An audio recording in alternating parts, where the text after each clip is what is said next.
첫 번째 배워볼 거는 추세선이라는 거예요. 추세선. 추세선은 어떤 거냐면 내가 만약에 올라가고 있다. 그러면은 저점 꼬리에서 그 위에 저점 꼬리까지 있는 거를 우리가 추세선이라고 이야기를 해요. 그러면은 이게 하락할 때는 마찬가지로 위에 꼬리에서 위에 꼬리를 이었을 때 이걸 보고 추세선이라고 이야기를 합니다. 그 이야기는 어떤 거죠?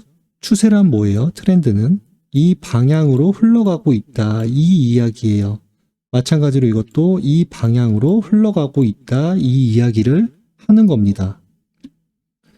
그러면 여러분들이 어쨌든 뭐 여기에서 사든 또 여기에서 사든 다 이익을 볼 수 있겠지만 이 추세선이라는 거를 알게 됨으로써 어떤 거를 알 수가 있죠?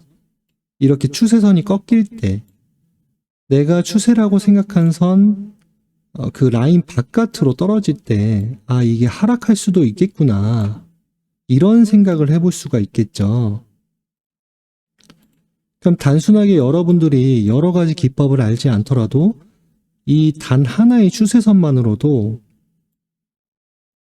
여기서 사도 여러분들은 이익이 나오지만 결과적으로 좀 확률을 더 높이려면 이런 부분에서는 매수하면 안 되겠죠. 오히려 이런 부분은 매도 시점으로 삼아야겠죠, 여러분. 네. 그렇기 때문에 이런 거 저런 거 많이 알기보다는 단순한 거부터 실제로 적용해 보는 거를 연습해 보셔야 돼요. 자, 다시 옆으로 가서 설명을 드릴게요. 내가 만약에 올라가는 추세다 하면은 추세선을 밑에 꼬리서부터 위쪽에 있는 밑에 꼬리까지 이었을 때 추세가 완성이 돼요. 이 추세선은 여러분들이 마음대로 그리면 안 돼요. 이런 식으로. 자, 그대로 꼬리부터 꼬리까지 있는 거를 우리가 정석이라고 이야기를 합니다. 몸통을 갈라버리면 안 돼요.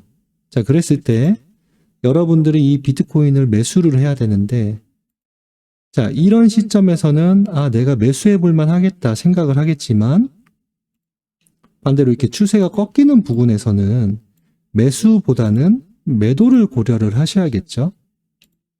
자, 어렵지 않죠?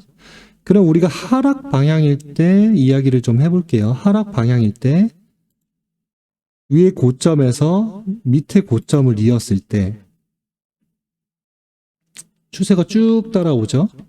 이런 부분, 추세를 돌파했을 때 또는 조금 더 내려가서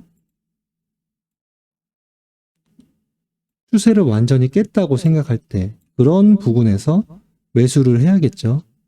그래서 오늘은 제가 추세선이라는 거에 대해서 말씀을 드렸고 다음 시간에는 추세선이라는 게 대각선으로만 있는 게 아니라 가로로 있는 것도 있어요. 가로 추세선도 있는데 그거를 보고 우리는 매물대라고 이야기를 합니다.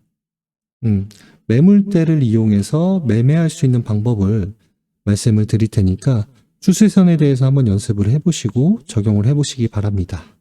네, 그럼 좋은 하루 되시고요. 저는 다음 시간에 다시 찾아뵙도록 하겠습니다.